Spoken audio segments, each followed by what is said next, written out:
안녕하십니까, 장쿠합니다. 네, 오늘도 장쿠아 방송을 시청해 주시는 시청자님과 구독자님께 감사드립니다. 오늘은 제가 부동산 상승과 하락에 대한 원인을 한번 이야기해 보도록 하겠습니다. 지금 우리나라는 수도권과 지방의 양분화가 되어 있습니다. 그래서 이 내용을 한번 도표를 이용해서 한번 살펴보도록 하겠습니다.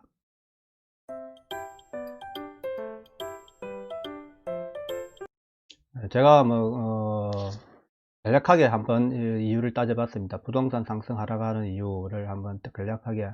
그래서 지금 수도권과 지방에 우리가 편차가 있는데 여기에 대해서 한번 우리가 한번 논해 보도록 하겠습니다. 자, 부동산이 상승하고 하락하는 이유는 여러 가지 있겠으나 제가 대충 한번 뽑았습니다. 일단 수요와 공급인데 첫째 수요가 그죠, 많아야 되는 거죠. 살려는 사람이 많아야 되니 부동산은 상승 원인은 많아야 되고 하락 원인은 살려는 사람이 적어야 되는 거죠.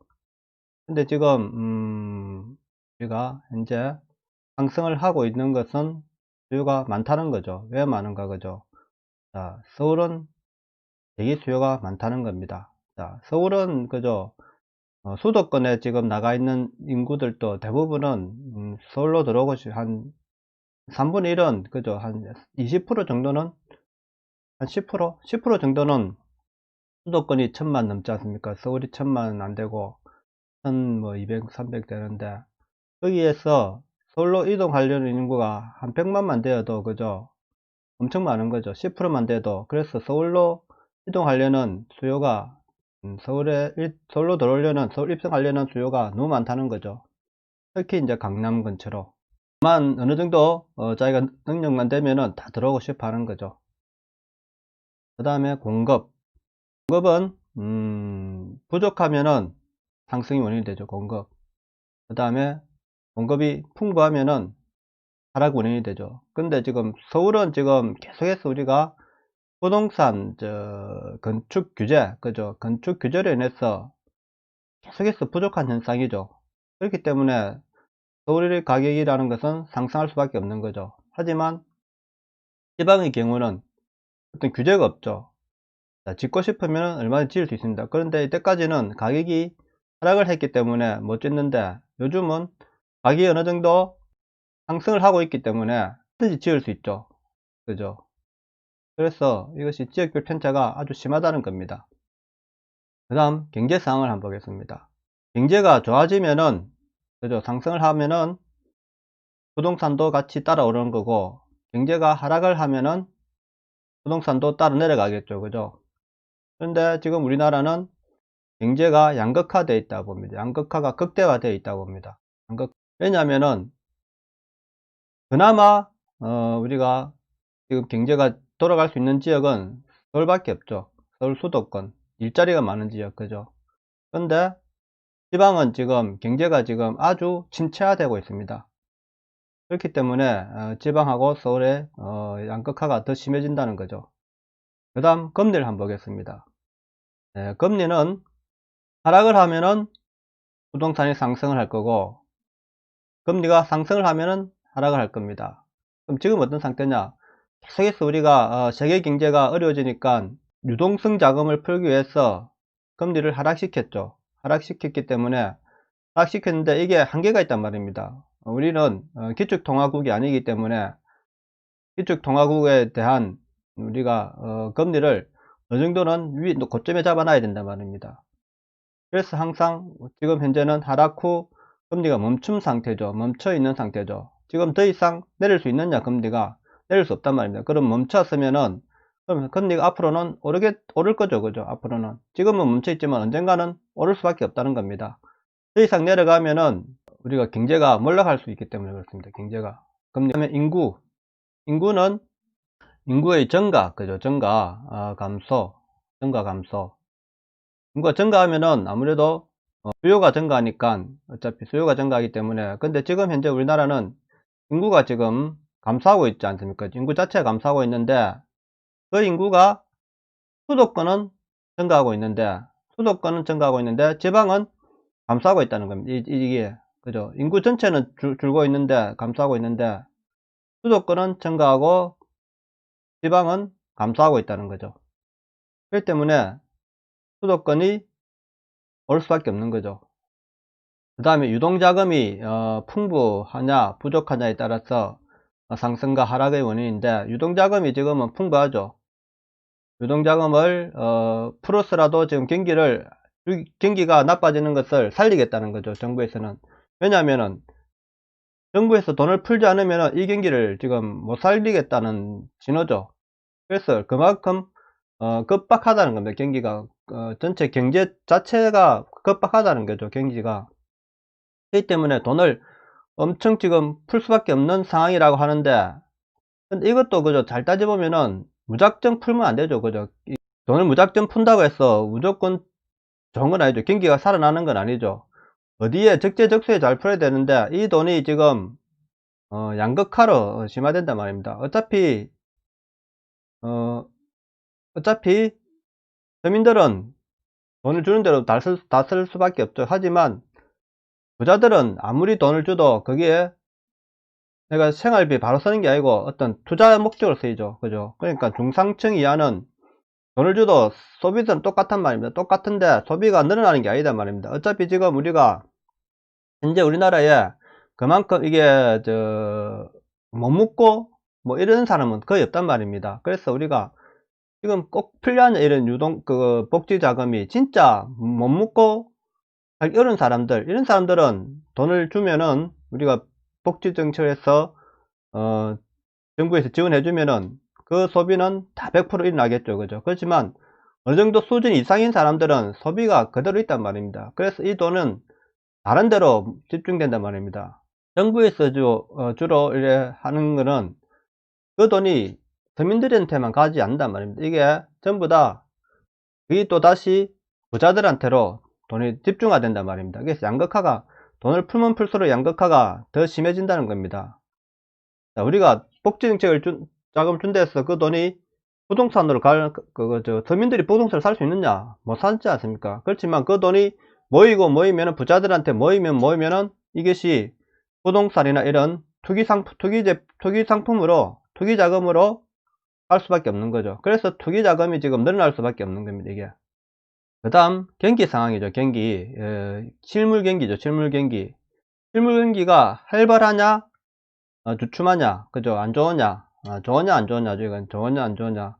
자, 실물 경기가 좋으면은, 활발하다는 거는 좋다는 거죠. 좋으면은, 우리가 어떤 소득이 늘어나니까 실물 경기가 좋아지면 우리가 집에 대한 욕구가 증가하는데, 실물 경기가 안 좋으면은, 자, 먹고 살기도 바쁜데 어떻게 내가 집을 늘리고 할 수 있겠습니까? 그죠? 이 투기 상품 아니면은 할 수 없는 거죠. 그래서 투기라는 거는 여유가 있는 사람들이 하는 거죠. 그죠? 돈이 가지고 있는 사람들. 그래서 그런 사람들만 하기 때문에 지금 서민들은 지금 더 힘들어지는 거죠. 그래서 서민과 중소기업의 몰락이 지금 되고 있는 상황에서 지금 시장 경제가 몰핀을 맞고 있다 보시면 됩니다. 지금 주고가는 환자한테 몰핀을 주사를 주는 겁니다. 근데 이게 이 몰핀 주사를 안만 놓아도 그 자금이 부자들한테 가가지고 이게 투기 상품으로 가는 거죠. 그렇기 때문에 정부는 무분별한 이게 복지를 하면 안 된다는 겁니다. 저는. 그 다음에 이제 일자리가 이제 풍부해야 되는 거죠. 일자리가 늘어나야 되는데, 일자리가 부족하면은 어차피 경기가 안 좋아지고, 그죠? 그럼 수요가 감소하게 되겠죠. 그죠? 그렇기 때문에 일자리가 지금 어디로, 수도권에 집중화 되고 있다는 거다. 수도권에. 정부에서는 일자리를 늘리려고 노력하지만은 그 대기업들의 지금 대기업들이 수도권에만 집중되어 있단 말입니다. 그래서 지방은 전부 다 일자리를 찾으러 앞으로, 자, 지방 경제가 안 좋아, 상태 어느 정도 좋으면은 수도권으로 많이 이동 안 하겠죠. 근데 지방 경제가 무너지기 때문에 지금 일자리를 찾아서라도 수도권으로 갈 수밖에 없단 말입니다. 그런데 서울은 지금 들어가기 힘들고 하니까 서울 근방 수도권으로 전부 다 이동을 하고 있죠. 그래서 지금 수도권이 전체적으로 상승을 하고 있는 겁니다. 그러면 이제 부동산 정책 실패 원인을 한번 보겠습니다. 현 정부의 부동산 정책 실패 원인을 제가 제 나름대로 이제 뽑은 거니까 참조해 주시기 바랍니다. 자, 시장 질서를 무시한 정책을 썼다는 겁니다. 시장 질서를 무시한 정책. 왜냐하면은, 자, 우리가 시장 경제란 말입니다. 시장 경제. 자, 시장이라는 것을 우리가 무시해서 정책을 할 때는 역효과가 난단 말입니다. 그래서 시장 질서를 최대한 무너뜨리지 않은 선에서 정책을 써야 되는데, 이번에는 아예 시장하고 별도의 우리가 완전 반대된 정책을 써버렸단 말입니다. 자, 이때까지 역사상으로 우리가 규제로 인해서 시장이 활성화된 적 한 번도 없습니다.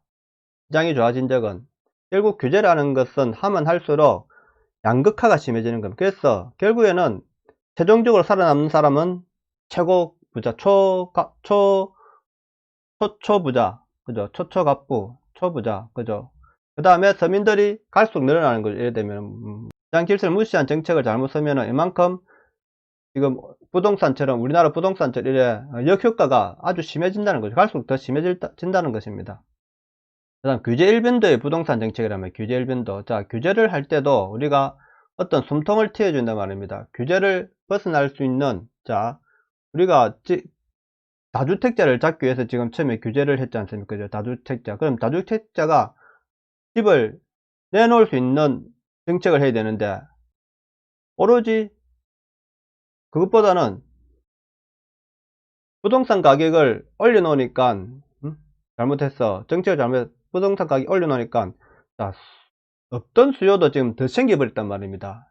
자, 가만히 있던 일반인들이 오히려 부동산을 더 살려고 한다는 말입니다. 그러면 자, 다주택자들이 가지고 있던 물건을 고가에 지금 파는 거 아닙니까? 만약에 다주택자가 내놓더라도 아주 고가에 지금 팔고 나간다는 겁니다. 그래서 가격이 지금 상승을 할 수밖에 없는 거죠.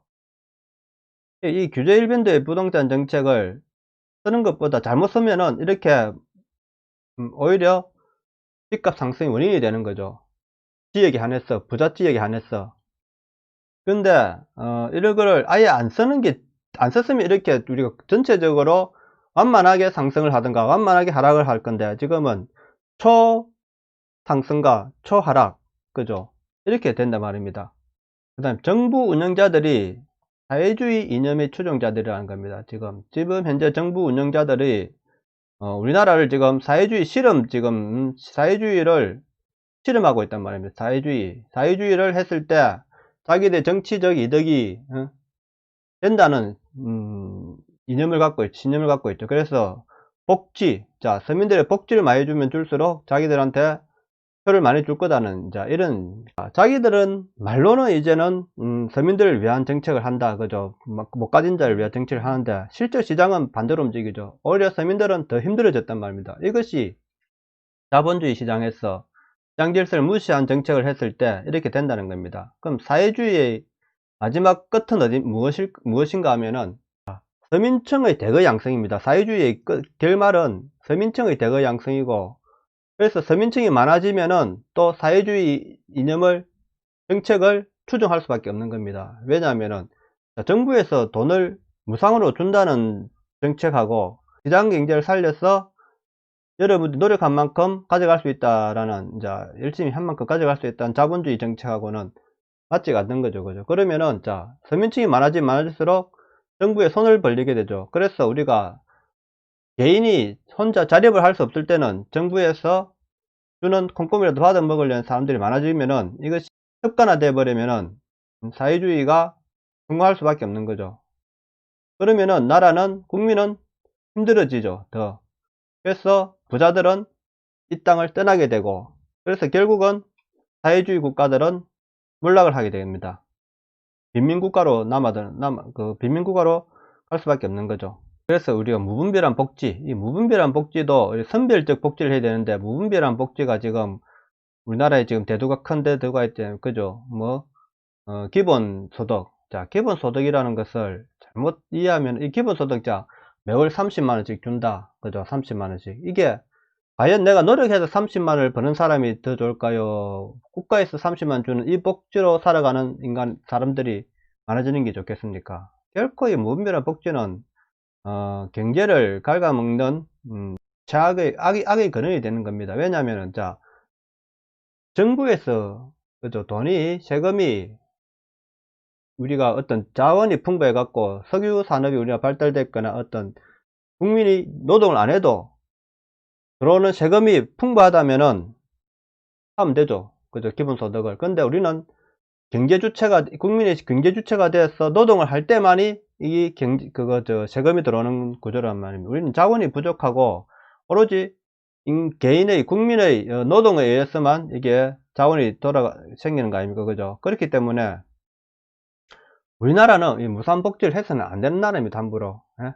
이 무상복지를 하려면 세금을 그러면 엄청나게 거둬들이는 말입니다. 우리가 30만원 주는 것도 어렵다. 우리가 그럼 복지가 좋다면은 100만원씩 주면 되죠. 그죠? 근데 이 100만원을 준 돈을 부자들한테 다시 세금을 걷어들이면은 경제가 주체들이 달아나 버리죠. 이 나라에서 경제 주체자들이, 왜냐하면 내가 노력을 해서 성공한 만큼의 성공한 거에서 적당한 세금은 국가에 헌납할 수 있지만은 과다한 세금을 내라 할 때는 이 나라에서 경제 활동을 안 하게 되는 거죠. 그래서 고학력자 이런 사람들이 외국으로 떠나게 되는 거죠.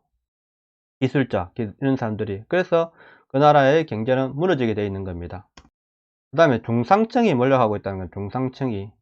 자, 지금은 과도한 우리가 복지 정책을 해서 사람들이 내가 적당하게 일을 해서 벌어서 살아가는 세대가 되는데, 내가 일하다가 쉬어도 국가에서는 복지를 많이 해주니까, 그죠? 복지를 많이 해주니까 굳이 내가 열심히 노력을 안 해도 된다는 생각을 가지게 된단 말입니다. 어차피 내가 노력해서 성공할 수 없는 사람들은, 그런 사람들이 많아지고 있다는 거죠. 그러면은 그 다음에 이제 이런 사람이 많아지니까 경기 자체가 안 들어가죠. 경제가 안 들어가죠. 그러니까 그나마 중상층에 있는 사람들도 지금 무너지고 있다는 거죠. 서민층이 지금 늘어나고 있다는 겁니다. 우리나라가 지금 서민층이 아주 급격하게 지금 상승하고 있다는 겁니다. 서민층이, 그죠? 중상층이 많아지면은 이 자본주의는 안 망합니다. 근데 중상층을 몰락시켜야, 서민층을 만들어야 이 지금 현재 집권하고 있는 정권은 자기들한테 표가 더 많이 온다는 것을 알고 있기 때문에 자꾸 중상층을 몰락시켜서 서민층으로 많이 서민층에게는 아직까지 우리나라 기본소득을 해줄 수 있는 경제 여력이 되지만은, 이것이 경제가 무너지면은 한순간에 이것도 못 가게 되는 거, 30만원 주는 것도 힘들다는 거죠. 그래 되면은 전부 다 노동으로 다시 해야 되는데, 국가에 주는 노동, 그죠? 그런 노동을 해가지고 살아가는 시대가 와야 된다는 겁니다. 지금은 기본소득이 최저임금이 되지만은, 이거 경제가 무너지면 이 최저임금도 무너지게 돼 있단 말입니다. 최저임금을 받고 싶어도 못 받는 시대가 된단 말입니다. 지금 또 우리나라 지금 청년층이, 지금 서민층들이 최저임금을 받기 위해서 알바를 하려도 알바 자리가 부족한 현상이 나타나는 거죠. 그 다음에 이제 반기업정서라는 게, 반기업정서. 자, 자본주의에서, 그죠? 이게 반기업정서로 해가지고 정책을 했을 때 기업인이 도태되면은 어떻게 되겠습니까? 기업인이, 그죠? 신기업 정책을 해줘야 기업인들이 열심히 일을 해갖고 벌어서 세금을 많이 낼 건데, 반기업 정서로서 일관하니까 누가 이 자국에다가 투자하고 싶은 마음이 생기십니까? 지금은 정부에서 자꾸 억지로 투자를 해라 하니까 마지못해 하는 신용을 하고 있는 거 아닙니까? 그런 투자가 얼마나 잘 되겠습니까? 하는 척 하다가 안 하게 되죠. 자, 지금은 어느 나라에서나 기업을 활동할 수 있습니다. 자, 중국에서 하다가 중국에 마음에 안 들면 빠져나오는 겁니다. 베트남에서 하다가 베트남에 마음에 안 들면은 근데 우리나라에서 기업을 하려는데, 기업에 대한, 자꾸 억압과, 그죠? 탄압을 하면은 누가 기업을 하고 싶겠습니까? 다 빠져나오고 싶죠. 친기업 정책에서, 자, 부자가, 그죠? 기업이 많이 버는 것을 우리가, 성장하는 것을 도와야 됩니다. 기업이 성장해야 그만큼 일자리도 늘고, 그 다음에 세금도 늘어나는 거죠. 근데 반기업 정서, 이거 친기업 정서로 바꿔야 됩니다. 그러면은 경제가 지금 죽어버리죠. 우리나라 경제가 지금은 어느 정도 우리가 바운더리가 있단 말이에요. 우리나라 경제 규모가 어느 정도 바운더리 있기 때문에 지금 어느 정도 굴러갈 수 있으나, 이게 한순간에 몰락할 수 있단 말입니다. 반기업 정서로 인해서.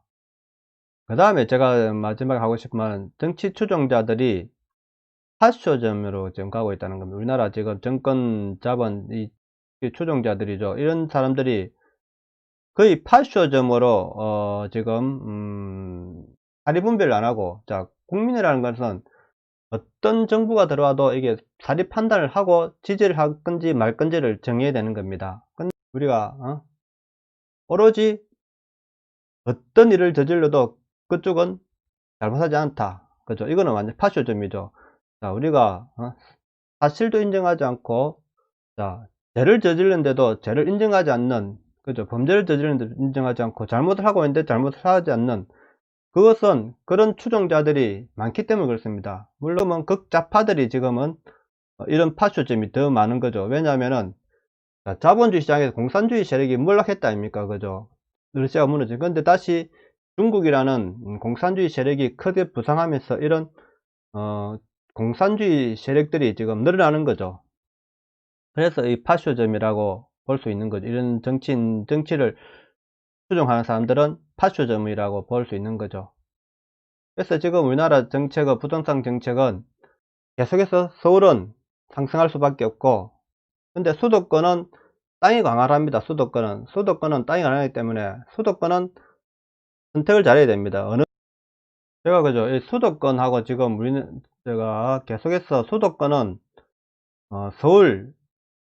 서울은 상승, 대전 상승, 그 다음에 세종은 상승하고, 수도권은 양분화된다 이거죠. 저는 지금은 전체적으로 그만큼 바운더리 커져서 상승을 할지 몰라도 결국에는 수도권은 양분화될 겁니다. 지금 지방하고 같이 수도권도 하락하는 시기가 빨리 올 겁니다. 하락하는 시기가 어떤 서부권, 그죠? 서부권하고 동부권을 나누면은 북부권은 아예 하락이고, 그 다음에 남쪽에서 남동으로 볼 때 남서는 또 하락이 할 시기가 올 겁니다. 하지만 남동 지역은 어느 정도 오래 갈 겁니다. 그 하락 시기가 좀 늦어질 겁니다. 그렇지만 결국에는 전체적으로 지금은 지금 상승을 되어 있기 때문에 언제 떨어질지 모른다는 생각을 하셔야 됩니다. 그래서 투자를 할 때는 오르기 전에, 그죠? 초반에 들어가는 사람들은 이익을 보겠지만 결국에는 나중에 들어가는 사람들은 손해를 볼 수 없다는 겁니다. 손해를 볼 수밖에 없다는 겁니다. 모든 것은 파동이 일어나기 때문에, 자, 상승 곡선이 있으면 하락 곡선이 언제든지 있습니다. 언제든지 찾아오게 되어 있습니다. 그렇기 때문에 이 하락 곡선이 언제 올지를 잘 보셔야 됩니다. 그래서 함부로 우리가 서민들이, 물론 많은 부자들이 우리가 부동산 사고 파는 거는 뭐 그 말릴 수는 없습니다. 그죠? 돈 많은 사람들이. 하지만 지금은 3040 세대, 자, 내가 능력이 안 되는데도 지금 자꾸 들어가려고 하는 거 아닙니까? 그죠? 자꾸 집을 잡으려고 하니까 지금은 이것이 나중에는 폭발하게 되는 거죠. 폭발할 수 있는 원인을 지금 다분히 안고 있다고 보셔야 됩니다. 그래서 언젠가는 폭발할 건데 그 시기를 조율을 잘해. 지금은 제가 옛날부터 이야기했죠. 그죠? 170%, 주택 가격이 170% 상승할 때는 보통 폭발하는, 150% 이상 올라갈 때는 폭발하는 이제 원인이 되는 거죠. 지금은 제가 볼 때 한 120% 정도까지 올라갔다 봅니다. 120% 정도. 그렇기 때문에 얼마 안 남았다 봅니다. 저는 서울에 지금 부동산 가격의 폭발이 얼마 안 남았다고 봅니다. 지금 들어간 사람들은, 그러니까 들어가지 마십시오. 아예 안 들어가기 낫습니다. 너무 상승한 지역은 들어가지 마십시오. 아예 하락 지역을, 그렇다고 경기를, 그죠? 서부 부산에 내가 지역에 집을 사놓는 것은 나중에 더 빠른 하락 원인으로 갈 수 있기 때문에 함부로 투자를 하셔서는 안 된다는 겁니다. 지방은, 자, 일자리 줄고 인구 빠지고 하는데, 그렇다 경기가 죽어가고 있지 않습니까? 지방은. 그렇기 때문에 지방 부동산을 자꾸 상승을 시키는 원인은 투기 수요란 말입니다. 거의 투기 수요가 많다고 봐야 됩니다. 자, 집을 원래 가지고 있는 사람들은 이동을 안 하기 때문에 상승하는 사람도 있지만은, 나머지 집값 상승하는 원인은 투기 수요에 있어 상승하는 원인이 가장 높다는 겁니다. 굳이 안 해도 됩니다. 안 해도 자기가 살 집 하나만 있으면 됩니다. 어디든지. 지방이라는 거는 우리가 일자리가 편차가 없다는 말입니다. 부산이라는 지역은 내가 다음에 또 특별 방송을 하겠는데, 일자리 편차가 그리 심하지 않단 말입니다. 해운대만 있느냐 수영에만 있느냐 아닙니다. 그거는 일자리가 꼭 거짓말 있는 거예요. 일자리는 골고루 있습니다. 부산에는. 그렇기 때문에 일자리가 있는 지역에 그냥 소박한 자기 살 수 있는 공간만 있으면 됩니다. 살아갈 수 있는. 그러면은 절대로 돈은 안 벌게 되어 있으니까 걱정 마시고 너무 집을 그저 부자 동네를 사야 된다는, 지금 현재는, 옛날에는 그저 저가일 때는 사면 되지만은 고가일 때는 자 오른 상태에서는 들어가면 함부로 들어가면 안 된다는 겁니다. 제 말은. 자, 오늘은 여기까지 하겠습니다. 시청해 주셔서 감사합니다. 구독, 좋아요, 알람 잊지 마시기 바랍니다. 감사합니다.